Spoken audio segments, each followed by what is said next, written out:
नमस्कार। और मुझसे दूसरा प्रश्न ये पूछा गया कि जब हम आध्यात्म में डूबने लगते हैं तो हमारे माता पिता और परिवार वालों को बहुत उलझन होती है। एक तरफ तो वो चाहते हैं कि बच्चा आध्यात्मिक हो, अच्छे संस्कार वाला हो, लेकिन जब वो अच्छे संस्कार में युक्त हो जाता है, जब वो समझ जाता है कि ये माया क्या है, ये मोह क्या है, और वह उस जीवन में आ जाता है, तब क्यों तकलीफ़ होती है लोगों को। वो कहते हैं कि तुमने हमारे भगवान को छोड़ दिया, तुमने अपने भगवान को चुन लिया, यानी तुमने एक गुरु चुन लिया। सबसे बड़ी बात है कि जो भी गुरु होते हैं ना, वो कभी भगवान से दूर लेके नहीं जाते। गुरु के बिना तो कुछ भी संभव नहीं होता। आप देखिए, श्री कृष्ण वंदे जगत गुरु, आप बोलते हैं भगवान से पहले गुरु आता है। जब वो भगवान श्री कृष्ण अर्जुन को गीता का ज्ञान दे रहे थे तो उससे गुरु थे।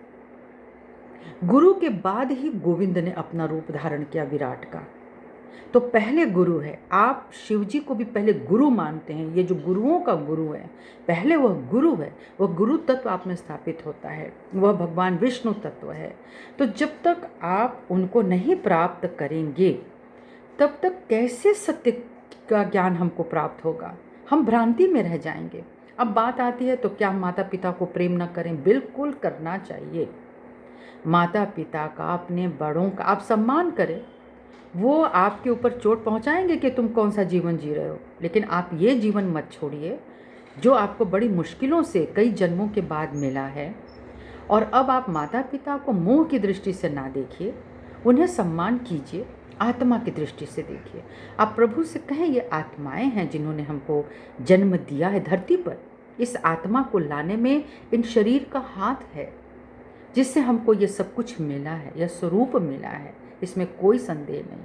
लेकिन अगर वो ये कहते हैं कि तुमने भगवान बांट दिया, तो आप अपनी आस्था बनाइए। क्या आपने भगवान को बांटा है? आप किससे प्यार कर रहे हैं? तो गुरु तो आपको वो दृष्टि दे रहा है ना कि आप किस किस को किस किस तरीके से समझे। खास तौर से अगर मैं सहयोग की बात करती हूँ, तो पहले तो बहुत उलझन होती थी। हम तो शिव जी के उपासक हैं, कोई कहे हम तो हनुमान जी के उपासक हैं, कोई कहे हम श्री राम को ही मानते हैं, कोई कुछ कहे, कोई दुर्गा जी का भक्त है, कोई अब दुर्गा जी का भक्त है तो उसका पैल्पिटेशन बढ़ा हुआ है। मैंने बहुत लोगों को देखा है, वो दुर्गा जी के भक्त हैं, वो कहते हैं मैं बहुत मजबूत हूँ, लेकिन एक कोई ऐसी घटना घट जाती है ना जो हृदय विदारक हो, तो उनका हृदय सबसे पहले सिकुड़ जाता है। जगदम्बा भयभीत नहीं करती हैं। भय भयस्त्राहि नो देवी दुर्गे। जो सब भयों से दूर कर दे हमें, वह दुर्गा का भक्त कैसे भयभीत होगा। दूसरा, अगर वो शिव भक्त है तो वह तो आत्मा को प्राप्त होना चाहिए।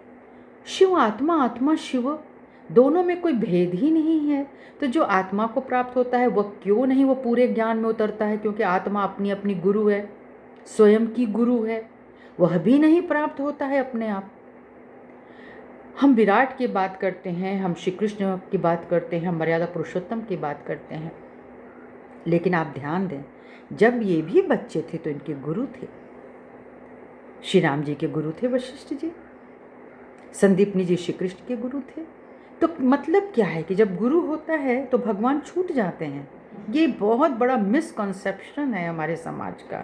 तुम वहाँ जाते हो, तुम हमारे भगवान को नहीं मानते, तुम वहाँ जाती हो, तुम हमारी परंपरा को नहीं मानती हो। ऐसी कोई बात नहीं है। जब हमारा आत्मज्ञान जागृत होता है तो हम ये जानने लगते हैं कि ये जो परंपरा बनाई गई है किस लिए बनी है और आज के समय में उसका क्या औचित्य है। अगर वाकई वो मेरे लिए अच्छा है, कोई भी व्रत मेरे हेल्थ के लिए हो सकता है, वो मेरे प्रभु के लिए नहीं हो सकता। मेरा और प्रभु का कनेक्शन बिना किसी भी वादे के है। हम उनको ना ब्लैकमेल करेंगे, ना वो हमको ब्लैकमेल करते हैं कि तुम फलां व्रत करोगी तो ही मैं प्रसन्न होऊंगा। नहीं मेरे प्रभु, मैं आपके श्री चरणों में झुकी रहूंगी, झुकी रहूंगी, झुकी रहूंगी, आप मुझसे प्रसन्न हो ही जाएंगे। कौन ऐसा माता पिता है जो अपने बच्चों को भूखा देकर खुश हो जाता है? एक माँ नाराज होती है तो कहती है हम तुम्हें खाना नहीं देंगे, उसके बाद वो माँ आंसू भर भर के रोती है कि मेरा बच्चा भूखा है। एक बच्चा माँ से कह देता है कि मैं आज खाना नहीं खाऊंगा, उसको क्रोध है, तो भी माँ का हृदय विदीर्ण हो जाता है कि मैंने भोजन बनाया, मेरा बच्चा भोजन नहीं कर रहा है। तो हम प्रतिज्ञावश उसको हम उपवास में लेते हैं। क्यों प्रतिज्ञा कर रहे हो? तुमने कौन से पाप किए हैं? पाप किए हैं तो ज़रूर करना, लेकिन अगर तुम आज के जीवन में, इस सहज जीवन में, अगर तुमने एक अच्छा जीवन प्राप्त कर लिया है तो हमेशा नत रहना, विनम्र रहना, बार बार धन्यवाद दे देना, उनके दर्शन करो, सब जगह जाओ, लेकिन ये याद रखना कि जो कुछ तुम्हें मिलेगा अपने आत्मा में मिलेगा। तो सभी का आप सम्मान करें, लेकिन अगर आपने अपने जीवन पर खुद का अंकुश नहीं रखा तो ये दुनिया तो दौड़ाती रह जाएगी। तो सभी को आत्मसम्मान समझें, प्रेम करें, इग्नोर करें बातों को, लेकिन आप अपनी वास्तविकता तो समझें कि आपने क्या प्राप्त किया है। आप किसी के कहने से कि चलो वो डूब जाओ, उसमें तो तुम डूब जाओगे क्या? नहीं डूबोगे ना। ये सांप पकड़ लो, तो सांप तो तुमने अंधेरे में पकड़ लिया, पर तुम्हें रोशनी मिल गई तो छोड़ ही दोगे ना। लाख तुम्हारा कोई अपना होगा तो क्या तुम पकड़े रहोगे? तो तुम्हें अपनी नज़र विकसित करनी है बच्चों। इसलिए ये जो प्रश्न था एक युवा शक्ति का था जो अभी संघर्ष कर रहा है जीवन में, इसलिए उसके साथ यही जवाब देना था।